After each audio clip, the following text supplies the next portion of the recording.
Happy New Year, everybody. We're back for 2026. Unfortunately, we've got no football to talk about from yesterday because obviously the game was called off just a few minutes before kickoff. So we'll get into that a little bit later on. We'll talk about City's game against Stoke on New Year's Day and kind of recap what happened over the festive period for Hull City.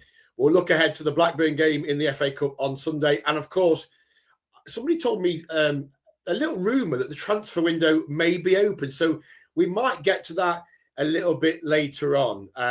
This morning, I'm joined by Kathryn. I was going to say Merry Christmas. I'm probably a bit late for that, given we've seen each other since then. But Happy New Year. I was going to say, you're on that brink of whether you can still say Happy New Year on the 5th of January. I guess you can, but after yesterday, it's not massively happy, is it? No, you can, because it's not the 12th night yet, and I've still got my little Christmas tree behind me, and the Christmas lights are still on outside, and we've had some snow, so it's definitely still Christmas, isn't it, Burnsy? Yeah, I took the lights down Saturday and the tree down Saturday, so it's gone. I know you love it. You'd have Christmas Day every day, Baz, but no, it's gone now. Yeah, if you can see it on the camera, you're a mean one, Mr. Grinch. Yeah, probably. So we're back to the harsh reality of January and transfer window and everything like that. So I'm looking forward to the chat this morning. But much like the side of the pitch, I shall tread carefully today. Apologies, I forget who it was, but on the Facebook Live yesterday after the game, no, it wasn't after the game, was it? After whatever yesterday was, somebody did say, I hope you've got some heating and ice experts on the pod tomorrow. So we have. Burnsy has done his research and can inform us what should be done. But all joking aside, let's get into what happened or didn't happen at the MKM Stadium on Sunday afternoon. It should have been Hull City Watford. The game was called off shortly before kickoff. Both teams were out, warming up. Well, they were on the pitch. Both sets of supporters were congregated in the stadium. And eventually, after lots of murmurings and rumours and whatever else, the announcement, I felt sorry for Steve Jordan, in fairness, so I think took cover under the safety of the players' tunnel to make the announcement. And he was greeted roundly by boos of the fans that were still in the stadium. To call the game off. That came at, I think, 2:45, 15 minutes before the scheduled 3 o'clock kickoff. I think the announcement was made online a couple of minutes earlier at 2:42. Kathryn, you were in the stadium as a supporter. It wasn't the communication wasn't great, was it? If we're honest. No, it was pretty unclear up until we finally got that confirmation. And I came into my seat at about 2:30, I would say. Sort of been kind of sheltering in the warmth of the concourse before that. And at that point, it didn't really seem like, there was any kind of. I'd seen, a couple of your tweets, and I'd seen James Hogarth's tweets sort of saying they were trying to get rid of the ice. But at that point, it sort of seemed like they can't call it off now. It's too close to the game. So when we came out again, you saw the players doing their warm-ups. I did kind of think those warm-ups don't look very intensive, and I couldn't sort of see the referees anywhere or the assistant referees doing a warm-up themselves, which sort of looked a bit suspicious. And then all of a sudden, Watford were in half opposite to where my seat is, and they kind of crossed, and it was like they had a chat with some of City's players who looked a bit confused. And then they went over to their fans. I think as soon as that happened, I thought this game's not going to go ahead now because it looks like they're going to tell their fans that the game's off, which also shouldn't really be happening. You shouldn't have a team having to go to tell their away fans, by the way, we're not having a game here. Then obviously the players seemed to go off. Still unclear as to what was going on at this point. Some fans were coming into the ground saying, the stewards have told us the game's off. But there was nothing official. And it was just kind of a waiting game until eventually you get that statement on social media, which comes before the announcement in the stadium, which I do think is poor because your priority should be the fans that are in the stadium already, the ones that are there and that have paid money to go, rather than putting a statement out online. I appreciate you want to get it out to everybody as quickly as possible, but you should be, that's the first thing you should be doing, is letting the fans in the stadium know what is happening. And that was probably one of multiple failures, but potentially the biggest one in terms of the fact that, how they treated the fans yesterday. Yeah. So just to clarify as to why the game was called off, the pitch was playable, the undersoil heating at the MKM Stadium did its job, but there were issues basically on all sides of the stadium, on the immediate surroundings of the pitch. So where the lines, the linesmen, the referee's assistants would have been running, it would have made it difficult for the players taking throw-ins, and obviously for players going off the pitch, running off the pitch, that could have caused serious injury. The club, the ground staff, they used the heat lamps that would normally, warm the pitch up. They used those. They were using, when I went into the press box to go on the radio at 2:00. They were using, they'd got the gas burners out trying to melt the pitch and whatever else. But it was the surroundings of the pitch. Obviously, those that were there would have seen that massive patch of ice in the technical area.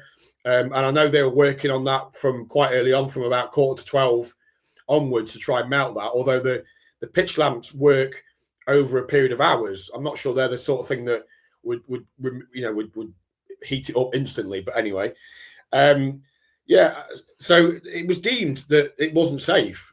Now I know, so City have come out and said it was a decision that was made by all parties in the interest of player safety. Watford then last night tweeted another statement to say they were disappointed. They don't agree with, or didn't agree with, the postponement. They wanted to play. As I understand it, all parties were in agreement of whatever decision was made. Ultimately, it holds with the referee and the EFL, and the EFL were being briefed at the time. The referee had been out, had assessed the pitch and the areas, had gone back into his dressing room. He met with officials from both clubs.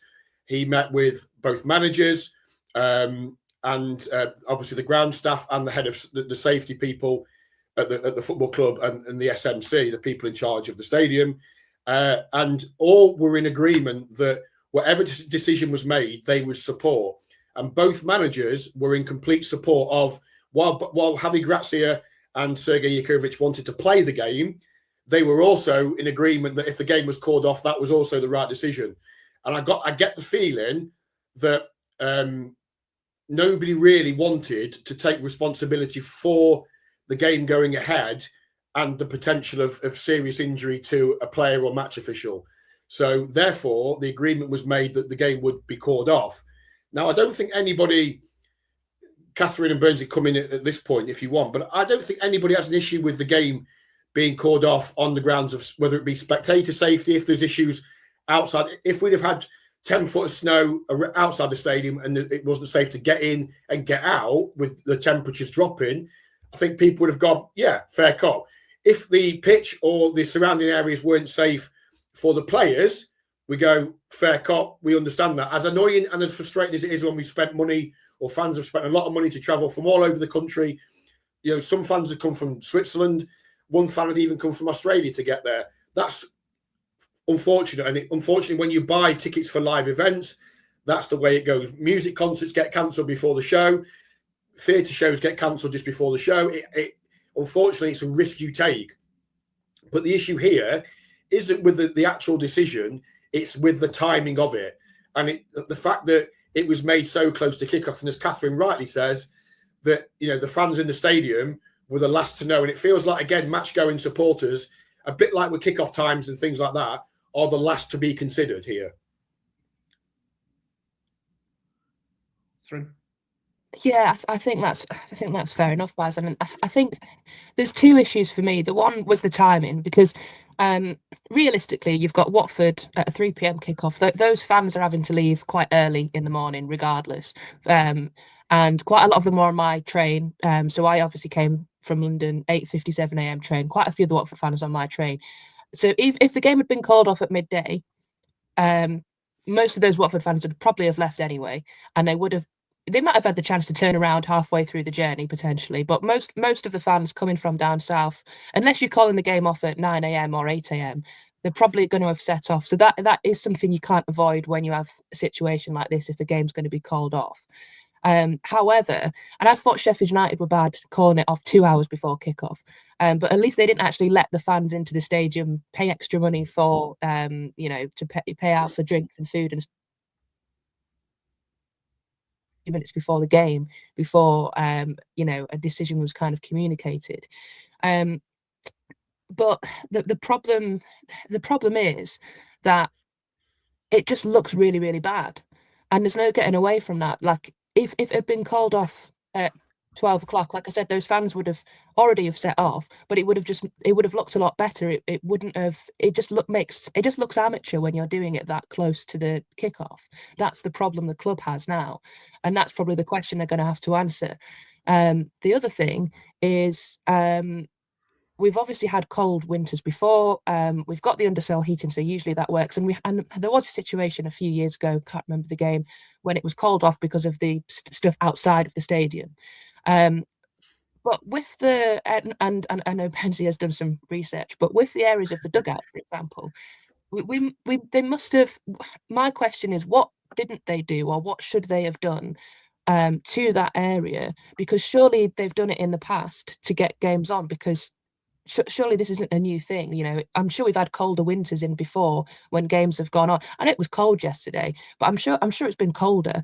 And that area of the dugout, they must have done something to it previously. So has something not been done, or is it just a case of I think that's the confusion with a lot of fans have, because like you say, you could tell it was unsafe, and there's absolutely no, you don't want players, the potential of a risk of injury. You've got someone like Liam Miller who's come back from an ACL. He slips on that ice and does something else. I don't think anyone in that stadium would be able to forgive themselves for letting the game go ahead. And I'm sure Watford would feel the same if it was one of their players. But could they have done something to avoid that situation? I think that's the question a lot of fans have. I don't think they're disputing that, the pitch is obviously playable. The areas surrounding it, clearly not. It would have been unsafe for the assistant referee. But could they have avoided that by doing something to that area? Because surely games have gone ahead in the past by them doing something to make sure it doesn't freeze over. Yeah, and I think that's fair. And when you look at games yesterday at Middlesbrough and Norwich, far worse conditions to the naked eye than what we had in Hull, and both those games were played without any problem. I think the point you raise is a question I ask myself. Is, well, this wasn't a surprise. We knew that cold weather was coming. It was cold, but it wasn't that cold. Let's be fair. We've had colder, and why has this issue never happened before? And what was the process? From what I understand, the club did everything they would normally do. They did. It's not like they forgot to do. Oh, actually, there's a bit of frost there. We forgot. I just think something has happened in the process, and that is what the club are looking into. The club will need to look into it and find out what happened. They will obviously we spoke to the EFL yesterday, and they were involved in the decision making process in the game being called off, along with referee Anthony Backhouse as well. So both clubs will have to send their observations. City will have to send their observations. But ultimately, as the EFL said to me yesterday, it's player safety, and we can't take any chances. So I know there's been, I know on social media you get the crowd that are demanding City have points deducted and all that nonsense. That isn't going to happen, obviously. But they will have to answer as to why, the pitches don't do the club any favours. It doesn't look, when you look, obviously there was areas all around the pitch, but the one in front of the dugouts was the worst. And visually, it looked like a bit of frost, and you're thinking, well, just go and get rid of it, surely. And then you see the comparative pitches at Norwich and Middlesbrough, and you think, well, and we've all seen games in the past that have gone ahead with, in Newcastle and Sunderland, Middlesbrough before, with piles of snow around the perimeter of the pitch when they've cleared it. I was at a game in 95 that was a blizzard came in and they carried on playing. And so, it does. There are so many questions, and I think that's where the club are going to have to look into it and ensure that doesn't happen again. And Sometimes it might even be we think we're dealing with professionals that know what they're doing. Sometimes it might be the most basic thing that hasn't been done, and you think, well, that's bloody obvious. But it's not maybe obvious until it actually happens and it's missed. I don't know. But they're going to have to figure out what on earth went wrong. As we say, the timing of it was shambolic, and I don't think anybody can get away from that. And I know the club are embarrassed. And also, I think a key thing here, there'll be people that go, "Oh, the City got loads of injuries. Of course, it was in their favour to get it off." I mean, it doesn't really work like that. There's no guarantees that whenever they play the next game, that they'll have those players back, or there won't be more players out, or they'll be in bad form, or they'll lose. There's no guarantee they're going to win that game, as there wasn't yesterday. And also, this financially has a massive impact on the football club, because they're going to have to give everybody the ticket refunds. So they're going to have to give 21,000 people, well, however many people bought match tickets, ticket money back.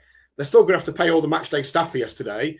They might have to reduce tickets or do something for the return game, but still have to pay all their match day staff. The crowd for the return game won't be as big, because it'll be chances are, depending on the FA Cup situation, it will be a midweek game.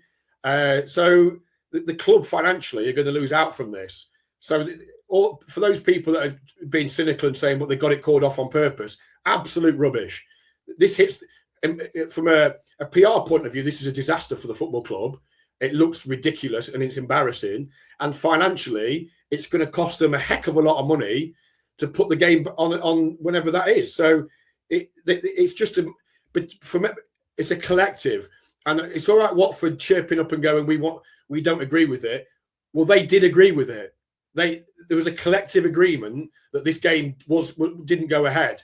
It's not like they were stamping their feet and saying, no, we want to play. They were in agreement with whatever decision was made. So, it's all right playing to your crowd and saying, we wanted it, we blame Hull City, it's their fault. They were in agreement with whatever decision was made, as I understand it. The problem is they played into the conspiracy theorists' hand now, haven't they? Yes, because they have. Yes, that's the issue. Because we all know that it's not like Adjun's got out and put some ice down on the night before and said, "Don't worry, Sergey, I'm going to get the game called off because we haven't got enough players fit."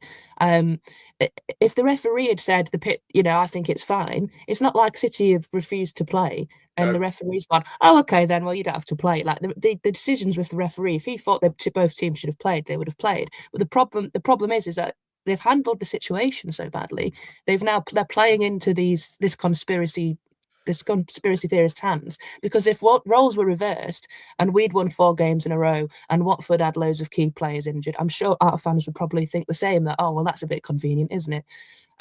Because if we'd not lost against Stoke, for example, and we'd been in as good as form as Watford, maybe there would have been less of those kind of accusations. But the problem is the way they've handled it just makes them look bad, and it plays into their hands. Yeah, absolutely.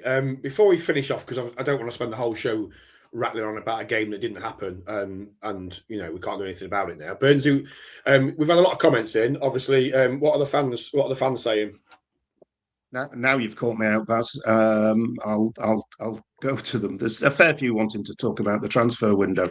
I don't want to be horribly old-fashioned here, but in the old days, you used to, if there was any doubt about a game or pitch surrounds, you used to call in a local ref at 8 o'clock or 9 o'clock in the morning. Does that not happen anymore? Is that not part of the procedures? Does. And it does happen. There's.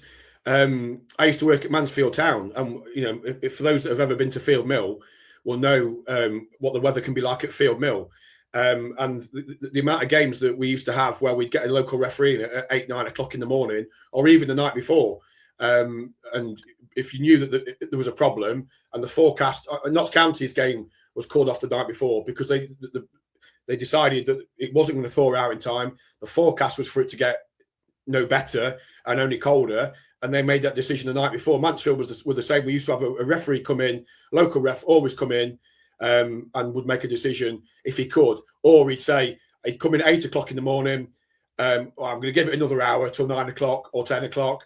And he'd wait around, and then he'd do it incrementally like that. And then they'd get a decision either, yeah, we're going to play it, or no, we're not. And that system worked well, because you'd obviously, as Kathryn said earlier on, if you're coming from afar, it might not. You might still be on your way. A lot of Watford and also a lot of Hull City fans. We talk. It's all right going. Well, we feel for the Watford fans, which we do, but there's an awful lot of Hull City fans that don't live 5 minutes from the MKM Stadium that were making a journey from further afield.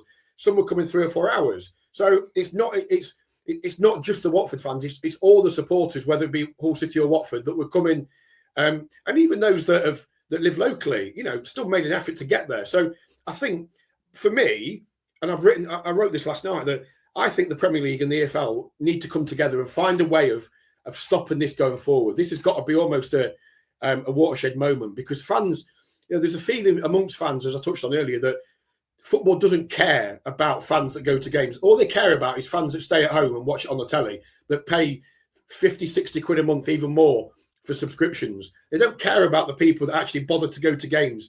And that's not a criticism of the people that don't go to games, because we've all got reasons why we can't. But, it's almost like a lot of people in the stadium are treated as second-class citizens. And that was another example yesterday, that the people that actually had got through the weather to come to the game were told that were the last people to find out that the game was off. And that shouldn't be the case. And I'm not blaming Hull City. I'm not blaming Watford. I'm saying as a collective, Hull City, Watford, and the EFL, because the EFL are the umbrella that ultimately have the decision. They've got to start doing something and try and get this situation so we don't keep having these postponements. If it wasn't fit at 12 o'clock and it clearly wasn't going to improve, call it off then. We didn't need that whole charade yesterday. It just makes football look ridiculous. Yeah, there are people generally, I can't find any specific ones at the moment, were angry and just wondering what was going on. The club obviously will have a bit of an internal inquiry. The EFL will want a report, as you say, from both clubs. Adjan's very good at PR. I think he'll have to work a little bit of PR magic. Somebody will talk about it at some stage and tell us exactly what went on. I'm sure, and they'll put it right. Did they follow all the protocols and procedures they presumably have in place? I did look, because to me it was ironic that the thing that caused the game to be off was actually the all-weather part of the stadium, like the all-weather strips at the side. I'm thinking, well, hold on a minute, why is the all-weather done it? But I did do some research, and I'm not going to waste it because I got up early to do it. I didn't really. So I went to a website called, hopefully you can still see me, I'm having to read this, Technical Surface Maintaining Standards. A common misconception with artificial sports pitches is that they're all weather. But it's a mistake to assume that such surfaces are all weather, as ground staff will no doubt have discovered when heavy snowfall hit the UK almost 12 months ago. During winter, artificial pitches retain a large moisture content, which will inevitably freeze, causing the surface to become hard and unsafe to play on. And that's what we got. But basically, they say, while snow presents its own unique problems with little that can be done, well, it wasn't snow. A frozen or frosty pitch can often be prevented by applying a specialist pure dried vacuum salt to the surface. It has few impurities, so is less likely to cause damage or contamination to the pitch. Okay, so there is a product out there, and like you both say, we've been in this situation before and never had a game called off because of the touchline areas. And I still want to know who made the final decision. Was it the safety officer or the referee? So from what I gather, the safety officer was, as I said before, both managers were happy to play the game. The safety officer was worried about the areas around the pitch. The referee was happy with the pitch, so we can discount the pitch as being the problem. But it was, the safety officer was concerned about the runoff areas. And essentially what happened was nobody wanted to say, I'm going to say, let's play the game and take the risk. So essentially the referee was happy that the game was called. The referee, who was in contact with the EFL throughout the process, was happy for the game to be called off because of the safety concerns. And there was no, I was like, well, because my thought was, well, if we delay it by half an hour, that gives us time to maybe find some solution to thaw it out, and we can get the game on. Clearly, that wasn't the case. So, again, I think the decision was made in advance. I'm not saying it was made at 12:30. It was made, I think, in between like 1:15 and 2:30. But there's lots of toing and froing, and I think the issue comes around somebody putting their hand up and actually going, I'm gonna put a fork in the ground here and say we're not playing, and get on with it. And there was lots of, well, I'm happy to play, but I'm happy if it's called off. I'm happy to play. I'm happy if it's called off. I don't really mind. And ultimately, they got to the decision, and it's the referee and the EFL that will ratify the game being called off. But I think everybody was worried about the areas around the pitch. Nobody was dying. I say nobody was dying to play the game. Everybody wanted the game to go ahead, but not enough to go, well, we'll take the risk. And rightly so. The game was, irrespective of whether everybody did their jobs properly in terms of protecting the outside areas, it wasn't safe to play. I think everybody could see that. Take away everything else, it wasn't safe to play at 3:00.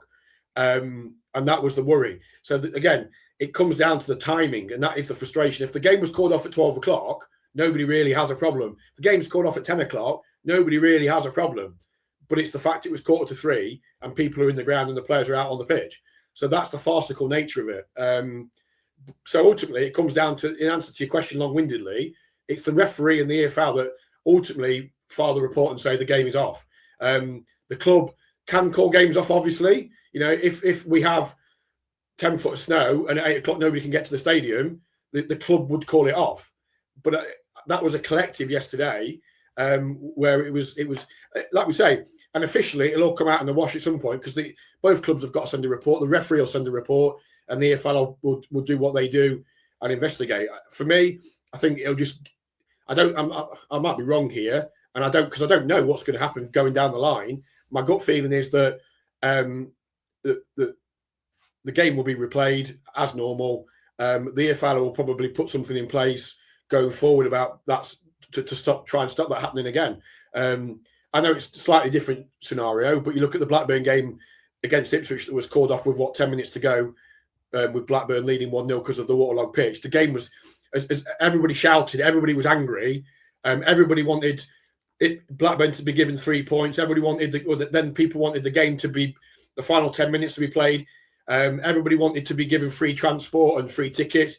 In the end, the game was replayed, and nobody said anything else. So I think once this initial furore dies down, I think the game will just get replayed, and that'll be. I might be wrong, as I say. I'm just speculating, but that's kind of how I feel things will go. We'll move on, I think, to transfer window and performances and where they are now. But Angel Hayes good enough to send us a message at the 1904 Club saying, I find Watford's latest tweet very confusing, saying they did not agree with the postponement, yet our statement said all parties agreed. Well, Baz has touched on that. Where do you want to go? Should we talk a bit of transfer window or talk a bit of football? Should we do transfer window? Because people want to know what's going on. They actually signed somebody yesterday, didn't they? James DeBeo, who looked on paper to me a decent signing. He's played a couple of games for Leeds, hasn't he? Young central defender. What do we know, Baz?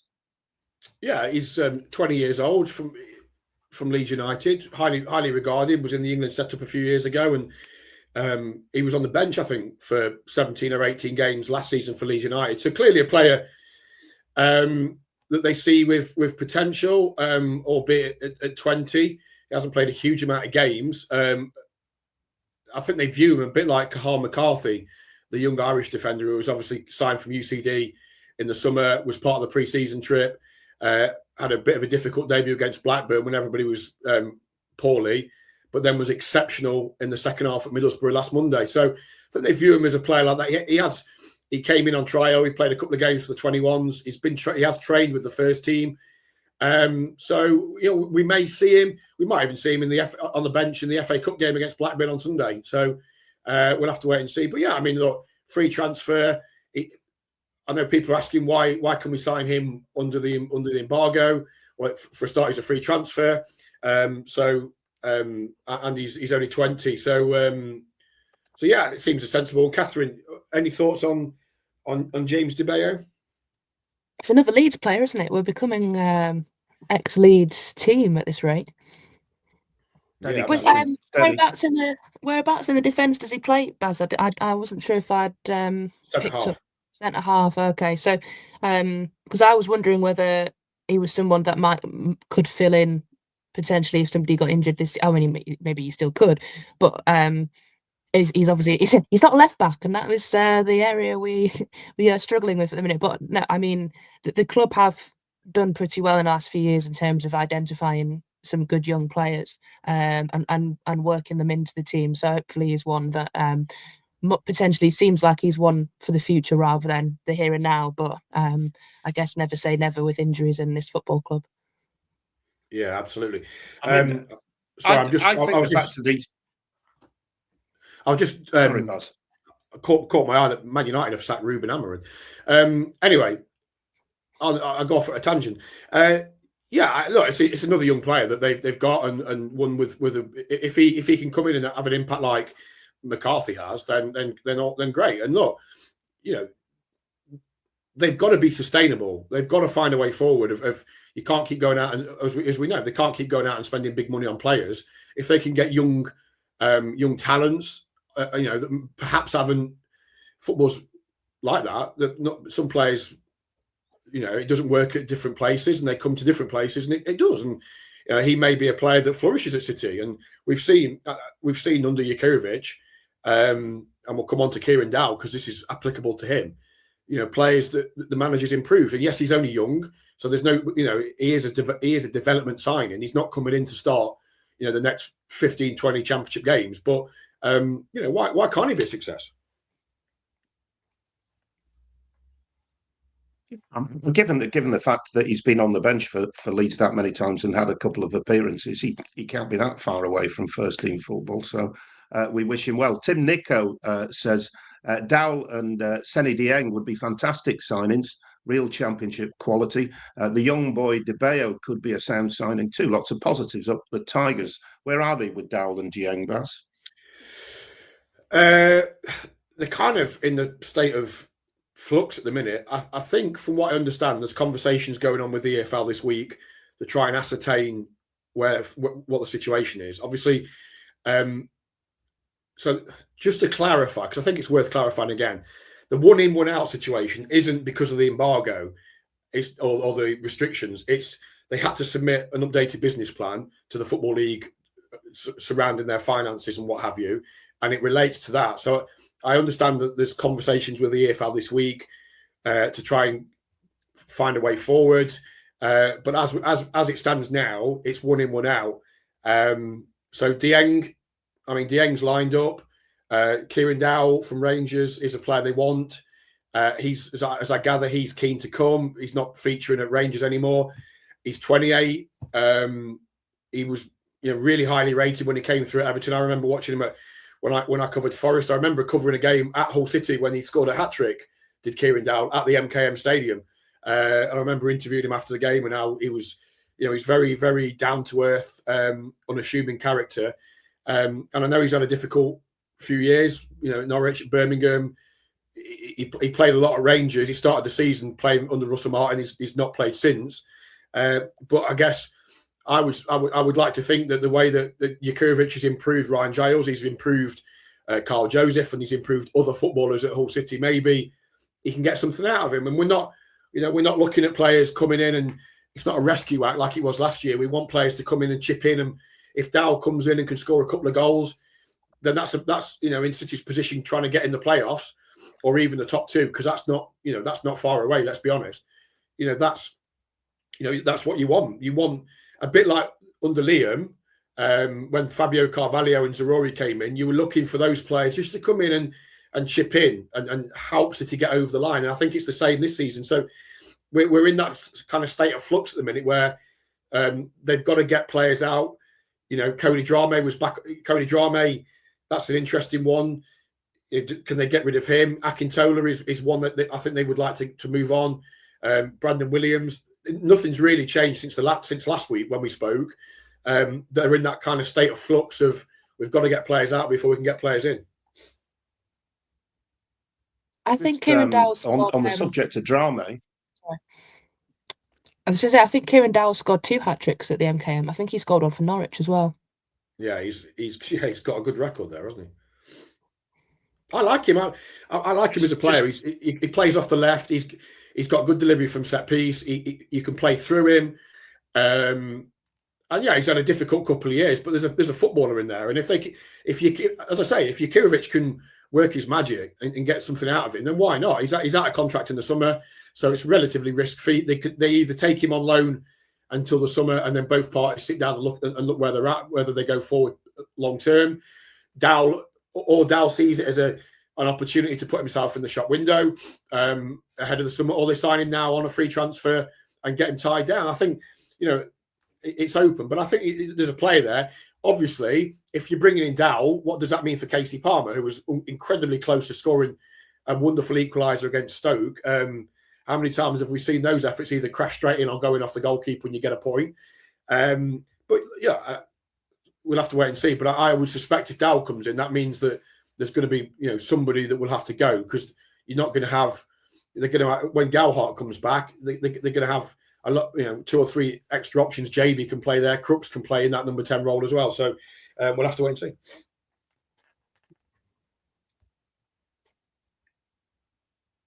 Just on mentioning Casey Palmer, I think in his last 2 substitute appearances, he's reminded us of what a good player he can be. Personally, yeah, I wondered how far he might have been away from starting against Watford. He's come back. I know there was a problem, and the manager wasn't happy with him, and he wasn't necessarily happy with the manager before Christmas. That whole thing before he got the injury.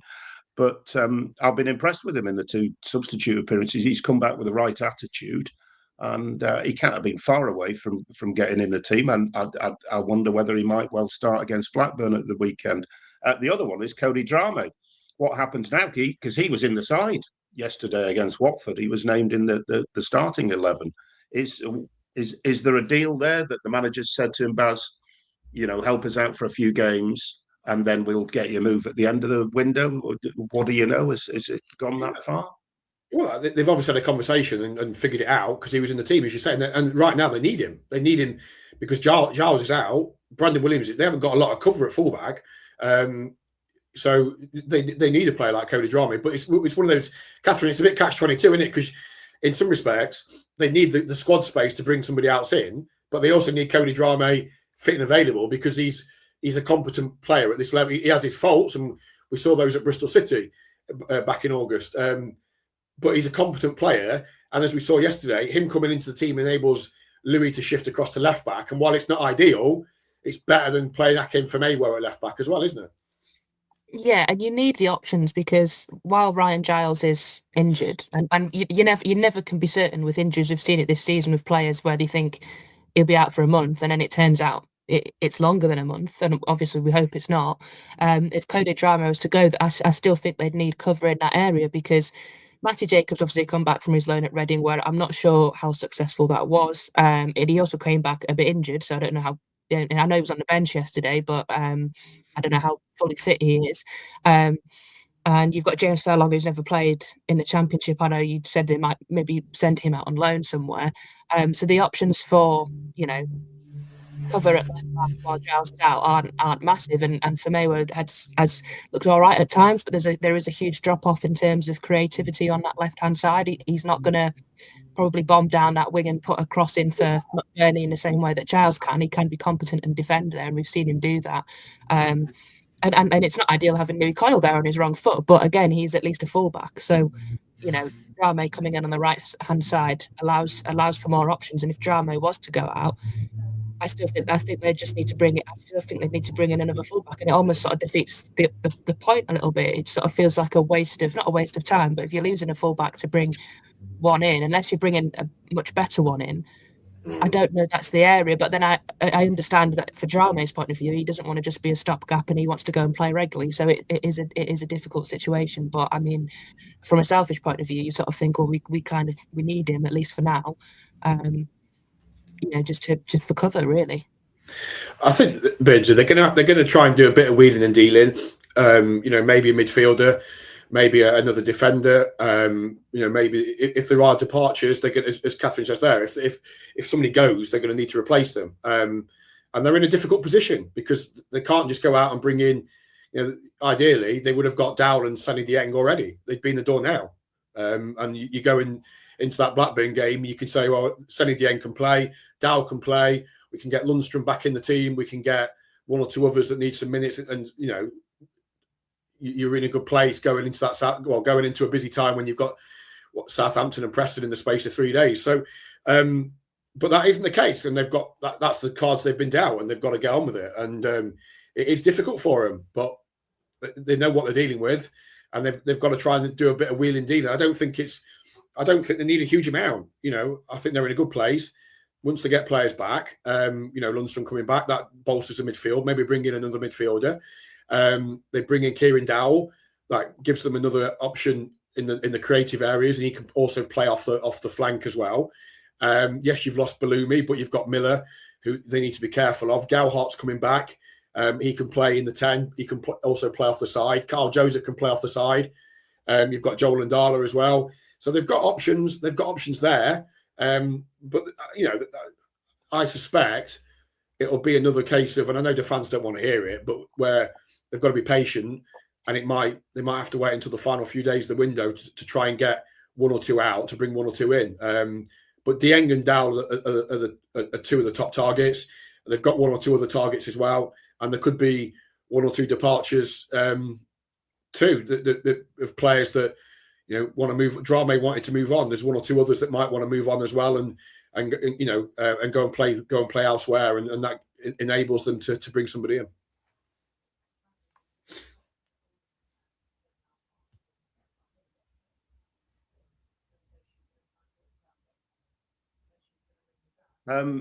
Stuart Peters sent us a note on the 1904 Club. I think we've answered most of his questions. I'd be happy with, he says, with Dieng, Dowell and De Bayo. Maybe a winger with a Bellumi injury. He's put Louis Barry brackets ? And with any outgoings. City Rich is I'll not go. He feels a few heads should roll because of the postponement yesterday. But his big worry for this transfer window is, he says, the director of catering might be the subject of offers in the transfer window. So City Rich is worried about his stomach and everything like that. He's obviously a big fan of the catering at the MKM. Nice work, City Rich. Thank you very much for that. Hold on. Sorry, say again, Baz. I second that. I know, Kathryn, you've got to get going, haven't you? Yes. Just quickly before you go, give us your thoughts on City over Christmas. Obviously, since that hammering by Borough, they've done well. 4 wins, a draw, and a defeat. Yes, the Stoke defeat was pretty poor, but against the context of that little run, that's quite good, isn't it? Yeah, and I think managing with the injuries that they've picked up along the way, I think that's probably my biggest kind of disappointment of the period, is losing Bellumi and losing Ryan Giles for however long they're both out for. But in terms of the fight and character, I think the team's shown. Stoke aside, I mean, Stoke was poor, but they were still trying. It was just one of those days where I think we could have played till Christmas and not scored the next Christmas. I mean, and a really good performance at Middlesbrough. A little bit disappointing at Sheffield Wednesday, but they did show character to come from behind twice, and I think it sets us up nicely for the rest of the year. Hopefully, I mean, ironically, it is nice that we probably did get a break yesterday in terms of giving some of those players that have been playing a lot of football over the last few weeks an extra rest. Whether some of them now play at Blackburn because you might not want to give them that much of a rest is going to be interesting. And I imagine the football club could probably use some of the money potentially if they get through to the 4th round. Not that happens very often. And I've got my ticket for Southampton, and they were running out when I booked it earlier this week. So I think there's only safe standing tickets left. So I'll be making that trip, and hopefully it'll be more successful than the trip I made yesterday. Great. Kathryn, thanks very much. Happy New Year, and we'll talk to you again soon. See you guys. Thank you. Here's Kathryn. Burnsy, on the subject of go on, Burnsy. Yeah, go ahead. We've got some messages to the 1904 Club. Chris King says thoughts: humbug, poor at Hillsborough, a point just about right. Missed Borough away, but my lads enjoyed it. Thought the Stoke game was awful. Yesterday was embarrassing. Read the Watford postponement. Oliver Harsley says, putting the Stoke result and the mess surrounding the Watford postponement aside, would say it's been a relatively decent festive period for us results-wise. Wouldn't be too upset to see the likes of Drami, Akintola and Williams leave to allow us to bring in reinforcements. Nigel to the 1904 Club, think we'll need a proper backup to Giles this window, a defensive midfielder and a keeper to challenge Pandor. Will only happen if we get a few out. I think everybody sort of recognises that. You were going to ask me a question, Baz. Well, I was, but I just want to come in on that last one from Chris about Giles. The problem they're going to have is how do you go and sign a left back to say, actually, you're going to come in, play a couple of games, but when Ryan Giles comes back, you're going to be second choice and not play, providing that Giles comes back and is able to stay fit. That's the problem. That's a big enough problem if you could trade normally. City can't trade normally. So I don't think they can afford to go out and sign the left back as cover because they haven't got the squad space. So I don't think that'll happen. I think what their plan is, they'll keep Matty Jacob and get him fit. He'll play. I would imagine he'll play in the cup game against Blackburn. I mean, he scored against Birmingham in the cup to get a replay a couple of years ago. So I suspect they'll keep Jacob as backup, which is sensible. As we know, they've got to be really careful. They haven't got the luxury of going out and signing cover in all the positions. So that they won't be doing that. They won't be going and signing the left back. They'll be signing, they'll be signing, if Charlie Hughes is sold for £15 million, they'll go and sign a centre back. If David Akintola goes, they'll sign a winger or an attacking player. Casey Palmer goes, you get the theme of it. I was just going to say to you, like, in terms of the window, before we box the window off for now, where do you think that they need, given their predicament, and they've got to be really careful about what they do? And you've got Matazo coming back at hopefully the start of February, although he'll need time. You've got Gelhardt coming back the back end of this month. You've got one or two others. You've got Giles isn't, too far away. He could be back end of the month, beginning of next month. Yeah, let's forget Bellumi now for the season. I'm not saying he's out for the season, but let's forget Bellumi for the time being because he's not relevant at the minute. Where do you think that they, and Lundstrom obviously hopefully back for the cup game, where do you think they need to strengthen wisely and tactically? Yeah, it's an interesting question, and I was going to ask you about Lundstrom as to where he is, because he seems to be nearly there for quite a time now and not quite making it. I do wonder whether they, and not easy to find, they need a more dynamic midfielder in there. But I go back to my Casey Palmer answer earlier. Is he, given the situation, and is he maybe the answer? Him and the manager have mended their bridges. Can he do enough to sustain a place in the team? Because he's got that ability. I don't doubt. I've always liked him as a player. But I'm always a bit boring when anybody asks me this question, Baz. I always think strikers.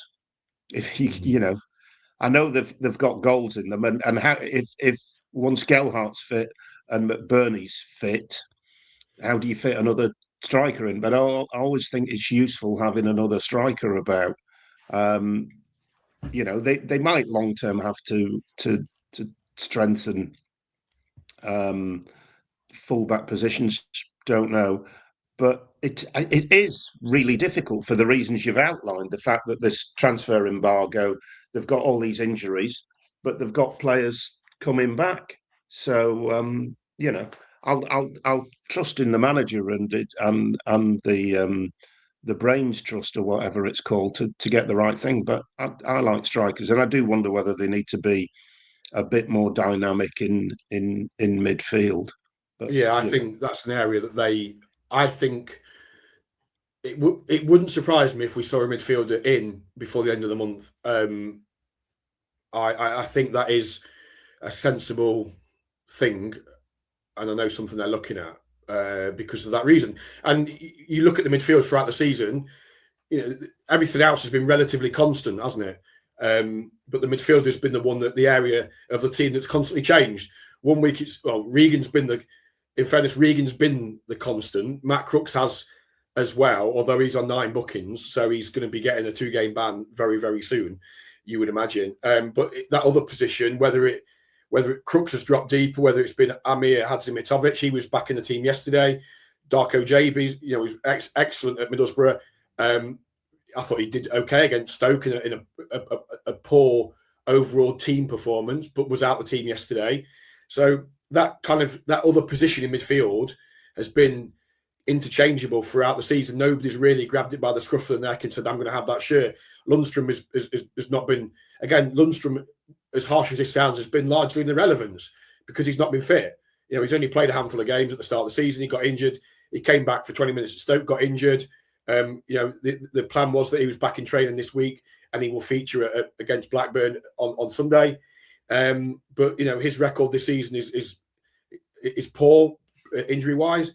So nobody has really pinned down that other place. Even in the early part of the season, Regan was 4th or 5th choice. He's shot up the pecking order and is now one of the first names on the team sheet. But the player that plays with him isn't.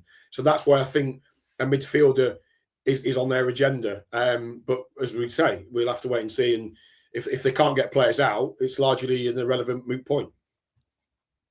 You slightly scared me there when you said Charlie Hughes for 15 million quid. Is that just off of the top of your head, or are you expecting interest on Hughes? Because a couple of times you've brought his name forward on recent 1904 clubs. Is anybody having a sniff? There's nothing concrete, but there's definite interest. And it'll be interesting to see how it plays out over the next 3 weeks or however long's left. And we know that in this window, teams' propensity to panic, particularly you look at teams. I mean, I'm just speculating here. I'm just throwing names out. You look at Coventry and Middlesbrough in the top 2. Coventry, we know, pushed hard for Charlie in the summer, didn't get him. Suddenly, they're on a really bad run and they're conceding quite a lot of goals. What is it? 2 wins in 9 now, I think, for Coventry or something like that. They're still in an incredible position, and every team in the Championship would give their right hand to be where Coventry are. But in the context of their recent form, they're struggling, and they conceded 3 really poor goals at Birmingham yesterday. So would it surprise me if Coventry came in and they think, well, actually, do we spend 14 or 15 million on Charlie Hughes to help us out, and it gets us 180, 200 million in the summer to get promoted? Middlesbrough second in the table, conceded. Yes, they had an incredible win over Southampton yesterday, but had been in fairly poor form, full enough, since scoring 4 at City at the start of December. Do they think, actually, we need a centre-half? We've got a lot of injuries. Teams that are in that top 3 or 4, where City were until yesterday because they dropped out the playoffs because they didn't play, teams panic. City can't panic because they're not allowed to. City can't suddenly go and sign a Fabio Carvalho like they did 2 years ago and try and get them promoted, or a Zarori. They can't do that. Other teams can, and they might look at Charlie Hughes and think he's having a decent season. He's got high ceiling. Actually, the gamble of paying a lot of money now in a deal potentially laden with add-ons for promotion with promotion clauses might be worth it. There's no bid that's come in for Charlie Hughes. But it doesn't take a rocket scientist to look at it and think, as we get closer to the end of the window and teams start to panic a little bit, that could change. Okay, we shall watch this space, Baz. What we're going to talk about now, we've not really talked about the Stoke performance. Should we just draw a veil over that one and say it was one of those days? Ran into the wall, ran out of steam a bit, and. It's the thing about it. It does happen in the Championship. We all know it, but Stoke were there for the taking in terms of their form, weren't they? And they'd lost the best keeper in the Championship to injury before the game, and had 4 central defenders playing as their defence.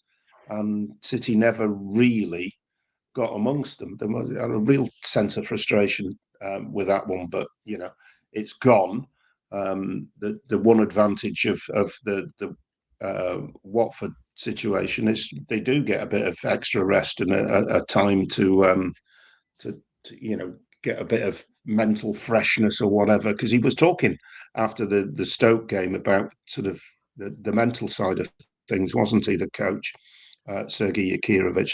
So hopefully that's the one benefit of the Watford situation is it gives them a bit of freshness, and it might well change his. Do you think he'll change his thinking on the team he might put out against Blackburn on Sunday?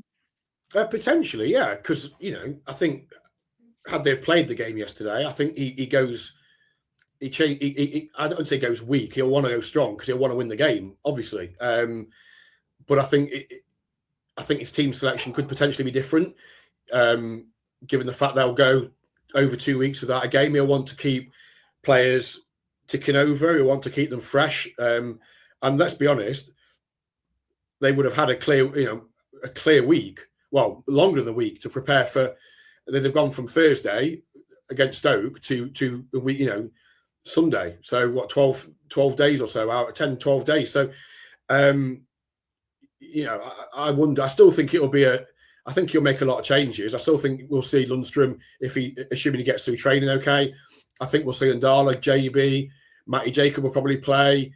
McCarthy probably plays, maybe Stan Ashby. I don't think he'll go academy team by any stretch, but I think Carl Joseph will play. Destan will start for sure. And we might see McBurney off the bench. He won't want to take any risks with the likes of Miller and McBurney, I wouldn't imagine. But I think he'll certainly want to keep players ticking over. Because, as I say, it's a couple of weeks, best part of a couple of weeks without a game, as it's turned out. And that is the one positive of yesterday, of what happened yesterday, not playing. It gives more rest to players that like Miller and McBurney, and Charlie Hughes, and obviously had the knock on his head. Louis Coyle had the bang on his head, and as well. And so there's players. There's been a lot of walking wounded. So hopefully that gives them time to get fit and to just have a rest, because it's been But you touched on the Stoke game. I mean, it wasn't great, but they've hit the bar twice. If they win that game 2-1, nobody really says anything. As it is, they lose. But I think if we're being objective, after what happened against Middlesbrough on December the 5th, if you just said up to the Watford game, you're going to take 13 points from 18 with all your injuries over the festive period, I think you'd have probably gone, yeah, I'll take that. Yeah. No, I'd quite agree. It was just set up nicely, really, to and we all had a warm glow off the back of the Middlesbrough performance. It was after the Lord Mayor show, wasn't it? Yeah. I suspect he'll have the insurance policy on the bench against Blackburn, and the players will want to play. They'd rather play than train, wouldn't they? 100%. So they'd like some involvement. So we'll see a mixed side, and hopefully they get through. And I appreciate the pressure on a small squad that's carrying a lot of injuries. But I always think it's good for a football club to progress in competitions, because it keeps everybody interested. As but people have been getting games, but it keeps people interested. It also gives your younger players a bit more match experience and what have you. So we'll look forward to it. And I think I'm going to spend the rest of the week on what's my new favourite website now. What am I looking at? It is Technical Surfaces Maintaining Standards, a Sportex Group company. I shall spend many a long hour looking at all weather pitches and what have you. And I'm sure somebody will come out and talk about what went on or didn't go on Sunday, won't they? And well, I'm not picture once the report. We'll have to wait and see. Yeah, we'll have to wait and see. I mean, we didn't get to speak to the manager after the game, and I understand that. It's difficult. The club don't really have. A couple of years ago when the takeover happened, Jim Rodwell was in charge, or it was chief exec. He probably would have come out and said something. Maybe Tan the Man might have come out and said something. It's difficult for the club to say too much, because what can they come out and say at this stage? They need to find out themselves what actually went wrong in that situation. And I would have felt for Jakurovic if he'd have come out and gone, had to explain it. It's not his remit. Jared Dublin is sporting director. It's not his remit really either. So it's a difficult situation.